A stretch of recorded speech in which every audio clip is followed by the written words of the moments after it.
বাঁকুড়ায় তোলাবাজির অভিযোগে গ্রেফতার তৃণমূল কাউন্সিলরের স্বামী। অভিযোগ, এক ব্যবসায়ীকে ভয় দেখিয়ে 2 লক্ষ টাকা আদায় করেছিলেন বাঁকুড়া পুরসভার 15 নম্বর ওয়ার্ডের কাউন্সিলর পিঙ্কি চক্রবর্তীর স্বামী তথা তৃণমূল নেতা বাপি চক্রবর্তী।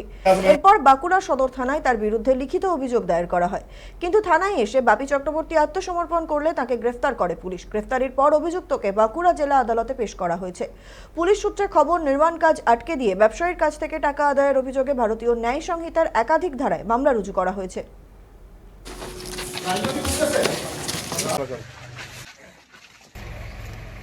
একটা 2023 সালের একটা ঘটনা।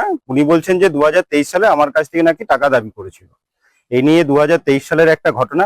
2023 সাল থেকে উনি কোথাও কোনো কমপ্লেন করেনি। হঠাৎ 2026-এ 20 তারিখে উনি একটা বাঁকুড়া থানায় একটা লিখিত অভিযোগ করেছিলেন। সেই অভিযোগের ভিত্তিতে বাঁকুড়া থানার পুলিশ ওনাকে অ্যারেস্ট করেন এবং 10 দিন রিমান্ডের পেয়ার করেছিলেন। কোর্ট অ্যালাউ করে ওনাকে 28 তারিখে আবার প্রোডাকশনের জন্য পাঠিয়ে বলেছেন। অভিযোগকারী ছিল এখানকারই, যে ওর একটা বাড়ি করার জন্য বলছেন কনস্ট্রাকশন করছিলাম, তখন নাকি ইনি ওনাকে বলেছিলেন আমাকে